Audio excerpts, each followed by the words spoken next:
Friends, இன்றைக்கி வந்து என்ன பண்ண போகிறேன்னா பன்னீர் பட்டர் மசாலா பண்ண போகிறேன். அதுக்கு வெங்காய தக்காளி எல்லாம் வதக்கி பண்ண போகிறேன். என்னென்ன போடலாம் பார்க்கலாம். பட்டை, கிராம்பு, ஜீரகம், முந்திரி போட்டிருக்கேன். சின்ன வெங்காயம் போட்டு செய்ய போகிறேன். நல்லா வதக்கிக்கலாம். இது கூட என்னென்ன மசாலா ஆட் பண்ணலான்னு பார்த்துக்கலாம். சின்ன வெங்காயம் கொஞ்சம் போட்டிருக்கேன், தக்காளி கொஞ்சம் போட்டிருக்கேன். ஸோ இதை வந்து நல்லா வதக்கிக்கலாம். இது வதங்குறப்பே இது கூட நம்ம மசாலா எல்லாமே ஆட் பண்ணிக்கலாம். கொஞ்சம் நம்ம தாளிக்கிறப்பையும் கொஞ்சம் ஆட் பண்ணிக்கலாம். நம்ம இது மாதிரி வதக்கி செய்கிறப்போ நம்ம ரெஸ்டாரண்ட்டில் சாப்பிட்ற டேஸ்ட் அப்படியே இருக்கும். நம்ம ரெஸ்டாரண்ட்டில் போய் வாங்கி சாப்பிட்ணுன்னே கிடையாது. நம்ம வீட்டிலே ரெஸ்டாரண்ட் ஸ்டைலில் வீட்டிலே நம்ம செஞ்சு சாப்பிட்லாம்.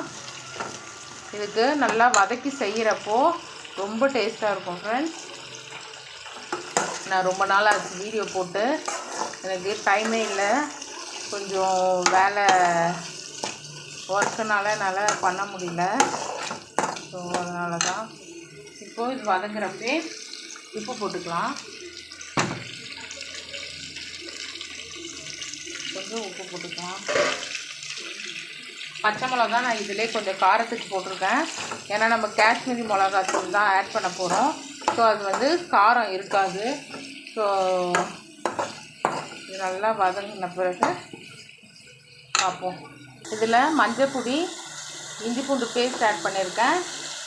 அதே மாதிரி கொஞ்சம் காஷ்மீரி மிளகாத்தூள் போட்டுக்கலாம்.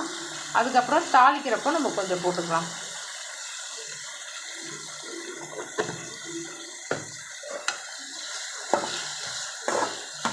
நல்லா வதக்கலாம். இது கூட கொஞ்சம் கொத்தமல்லி புதினா போட்டுக்கலாம். இப்போது இதை நல்லா வதக்கிக்கலாம். நல்லா இதில் புதினா கொத்தமல்லிலாம் வந்து இதில் நல்லா மிக்ஸ் ஆகணும். நல்லா இது ஒரு 2 நிமிஷம் வதக்கிட்டு இதை ஆஃப் பண்ணிவிட்டு நம்ம அரைச்சிடலாம் இந்த பேஸ்ட்டை. நம்ம இதே கடாய் வச்சுக்கலாம். இந்த பேஸ்ட்டு அரைச்சாச்சு பாருங்கள். நல்லா க்ரீமி டெக்ஸ்டரோடு இருக்குது பாருங்கள். மிதுமா வெயிட் பண்ணிகிட்ருக்காங்க. இப்போது இதில் கொஞ்சம் பட்ரு போட்டுக்கலாம்.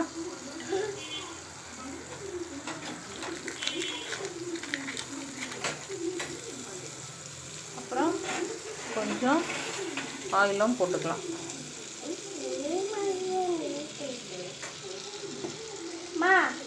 இப்போது இதில் நான் சீரகமும் வெங்காயமும் போட்டுக்கேன். தாளிப்புக்கு கொஞ்சம் சீரகம் போட்டு வெங்காயம் எல்லாமே இன்றைக்கி சின்ன வெங்காயம் தான் யூஸ் பண்ணி பண்ணுறேன். ஏன்னா டேஸ்ட்டு வந்து நல்லா இருக்கும். ஸோ அதனால் நம்ம நல்லா வதக்கிக்கலாம்.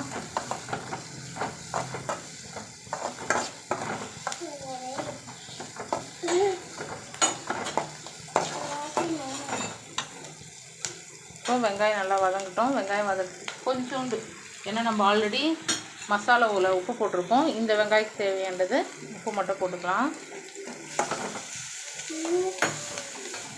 இந்த வெங்காயம் வதங்கின பிறகு இந்த அரைச்சி வச்ச பேஸ்ட்டை அதில் போட்டுக்கலாம்.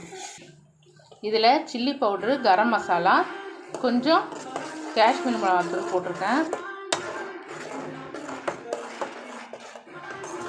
நல்லா க்ரீமியாக இருக்குது பாருங்கள்.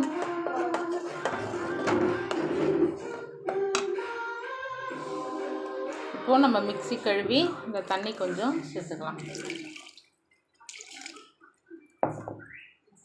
இப்போது எல்லாமே நம்ம காரம், உப்பு இது எல்லாமே இப்போ டேஸ்ட் பார்த்துக்குங்க.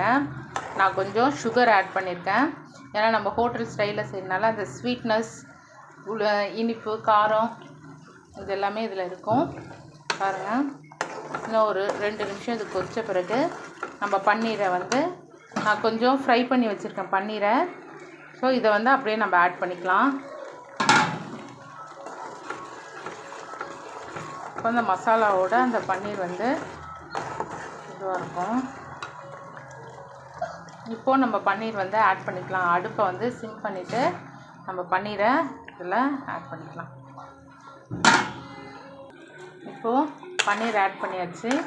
இது மசாலாவோட நல்லா ஒரு 2 நிமிஷம், ஏன்னா நம்ம ஃப்ரை பண்ணி அரைச்ச பேஸ்ட்டு தான், அதனால் ரொம்பலாம் கொதிக்கணும்னு இல்லை. ஒரு 2 நிமிஷம் கொதி வந்தோடனே ஆஃப் பண்ணிவிட்டு நம்ம ஃப்ரெஷ் க்ரீமை வந்து அதில் ஆட் பண்ணலாம். ஒரு 2 கொதி வரட்டும். நல்லாவே பாருங்கள், நல்ல க்ரீமியாக இருக்குது. என் பொண்ணுக்கு ரொம்ப பிடிக்கும் பன்னீர். அவள் ஃப்ரை பண்ணி வைக்கும் போதே அவள் சாப்பிட ஆரம்பிச்சிட்டா. ஸோ இதுக்கு சைட் டிஷ் வந்து சப்பாத்தி செய்கிறேன். நல்லா டேஸ்ட்டாக இருக்குங்க பாருங்கள். இப்போது நம்ம ஸ்டவ்வை ஆஃப் பண்ணிவிட்டு ஃப்ரெஷ் க்ரீம் ஆட் பண்ணலாம். ஏன்னா ஆன் பண்ணியிருக்கும் போது ஆன் போடக்கூடாது, ஆஃப் பண்ணிவிட்டு யூஸ் பண்ணலாம். இப்போது அடுப்பு ஆஃப் பண்ணியாச்சு. இப்போது நம்ம ஃப்ரெஷ் க்ரீமை கொஞ்சம் ஆட் பண்ணிக்கலாம்.